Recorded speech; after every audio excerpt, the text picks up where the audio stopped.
Hello students, हमने अपने पिछले लेक्चर्स में बेटा मेटल्स की प्रॉपर्टी डिस्कस करी थी। ठीक है, तो एक क्विक रिवीजन करवा देती हूँ आपको। मेटल्स की कौन कौन सी प्रॉपर्टीज़ पढ़ी थी हमने। मेटल्स आर लस्ट्रस, ठीक है ना, लस्टर होता है उनमें।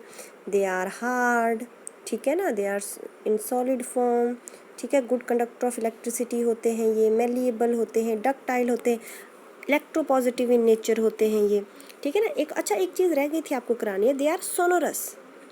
सोनोरस का क्या मतलब होता है बच्चे, ठीक है ना, यहाँ देखो, they are sonorous in nature. Sonorous मतलब कि अगर हम मेटल के ऊपर स्ट्राइक करेंगे, उन्हें मारेंगे किसी चीज़ से, तो उनमें से क्या हो प्रोड्यूस होगी बच्चा, साउंड प्रोड्यूस होगी। They are sound producing elements, ठीक है ना।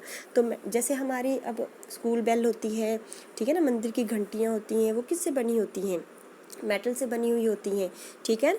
तो वो क्या है, साउंड प्रोड्यूस, जैसे हम मारते हैं ना उस पर, तो उसमें से क्या निकलती है, साउंड प्रोड्यूस होती है। तो metals are sonorous in nature, ठीक है ना। समझ आ गई मेटल की प्रॉपर्टीज आपको। ओके, अब बात करते हैं बेटा नॉन मेटल की। तो नॉन मेटल बिल्कुल उल्टे हैं आपके मेटल से, ठीक है ना। नॉन मेटल जनरली आपके सॉलिड्स होते हैं और गैसेस होती हैं, लेकिन एक्सेप्शन है बेटा ब्रोमीन। ब्रोमीन किस फॉर्म में होती है, लिक्विड फॉर्म में होती है। जनरली सबसे ज़्यादा मेटल नॉन मेटल्स कैसे होते हैं, गैसेस होती है। कुछ नॉन मेटल्स हैं वो कैसे किस फॉर्म में है, सॉलिड, कुछ सॉलिड फॉर्म में है, बाकी सारे क्या होते हैं, गैसियस फॉर्म में होते हैं। एक ब्रोमीन अकेला ऐसा है जो कौन सी फॉर्म में है बेटा, लिक्विड फॉर्म में है। एक्सेप्शन मैंने पहले भी बताया था, exceptions are very important, exception आपको लर्न हो जानी चाहिए, ठीक है। ओके, तो नॉन मेटल बेटा देखो, पहले पढ़ा था मेटल लस्ट्रस, तो नॉन मेटल नॉन लस्ट्रस होते हैं, ठीक है। मेटल्स आपके हार्ड होते हैं, नॉन मेटल्स आपके हार्ड ही नहीं होते हैं। गैसेस होती हैं जनरली क्या हार्ड होंगी, और जो अगर सॉलिड फॉर्म में हैं भी तो वो भी हार्ड नहीं होते हैं, ठीक है। ठीक है, मेलिएबल डक्टाइल होते हैं मेटल्स, लेकिन ये कोई मेलिएबिलिटी और डक्टिलिटी नहीं शो करते। ये सोनोरस से होते हैं बेटा, और ये नॉन सोनोरस होते हैं। मेटल्स जो होते हैं बेटा इलेक्ट्रो पॉजिटिव होते हैं, लेकिन नॉन मेटल्स आपके इलेक्ट्रो नेगेटिव होते हैं बेटा। इलेक्ट्रो नेगेटिव क्या मतलब, जैसे क्लोरीन है तो उसके ऊपर -1 charge, it means it has tendency to accept electron. Electron acceptance करने की टेंडेंसी होती है बेटा। एक्सेप्ट करेगी इलेक्ट्रॉन तो इलेक्ट्रॉन ज़्यादा हो जाएंगे, चार्ज कितना आएगा, नेगेटिव आ जाएगा बच्चे, ठीक है। समझ आई ना आपको बात। ओके, तो इलेक्ट्रोनेगेटिव इन नेचर होते हैं आपके नॉन मेटल्स। नॉन मेटल्स कौन कौन से आए आपके, सल्फर हो गया आपका, आयोडीन हो गया, कार्बन हो गया, फॉस्फोरस हो गया, ऑक्सीजन हो गया, ठीक है। सारी की सारी जो गैसेस हैं वो आपकी क्या आती हैं बेटा, नॉन मेटल्स आती हैं। अच्छा, आपकी एनसीईआरटी में ये देखो यहाँ पे एक्सेप्शंस भी देके रखी होती हैं कि कौन कौन से एक्सेप्शन है। तो फर्स्ट एक्सेप्शन बेटा, सारे के सारे मेटल सॉलिड होते हैं एक्सेप्ट मरकरी। मरकरी का सिंबल क्या होता है बच्चे, मरकरी का सिंबल होता है Hg, ठीक है ना, capital H and small g। तो मरकरी एक लिक्विड फॉर्म में है मेटल, बाकी सारे मेटल्स कैसे होते हैं, सॉलिड फॉर्म में होते हैं। अच्छा, मेटल्स का जो है बेटा मेल्टिंग पॉइंट और बॉइलिंग पॉइंट बहुत ज़्यादा होता है, बहुत ज़्यादा, ठीक है। लेकिन एक गैलियम है और एक सीजियम है, ठीक है। गैलियम और सीजियम, ये देखो यहाँ पे गैलियम और सीजियम ऐसे मेटल्स हैं बेटा, मेटल्स जिनका मेल्टिंग पॉइंट बहुत ज़्यादा कम है। अगर आप इनको जैसे हाथ में भी रखोगे कि तो ये हाथ की गर्मी से भी पिघल जाते हैं, ठीक है। समझ आया आपको, ठीक है। तो सारे के सारे मेटल्स जो होते हैं वो क्या होते हैं, हाई मेल्टिंग पॉइंट होता है एक्सेप्ट गैलियम एंड, कौन कौन से एक्सेप्शन पढ़े, एक मरकरी पढ़ा था जो लिक्विड फॉर्म में है, ठीक है।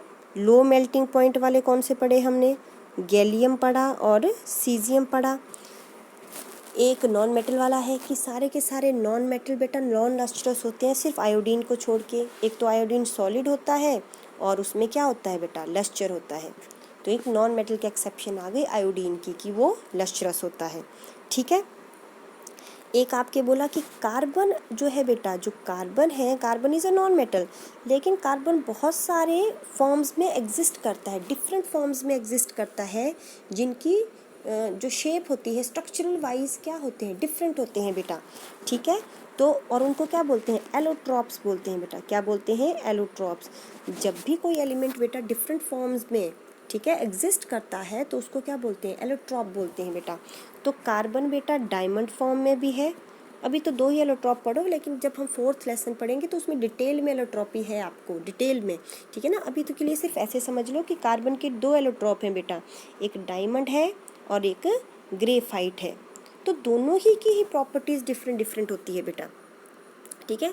यहाँ पे लिख देती हूँ, कार्बन के 2 एलोट्रॉप्स पढ़े हमने, ठीक है, एक डायमंड और एक ग्रेफाइट, सॉरी ग्रेफाइट, ठीक है।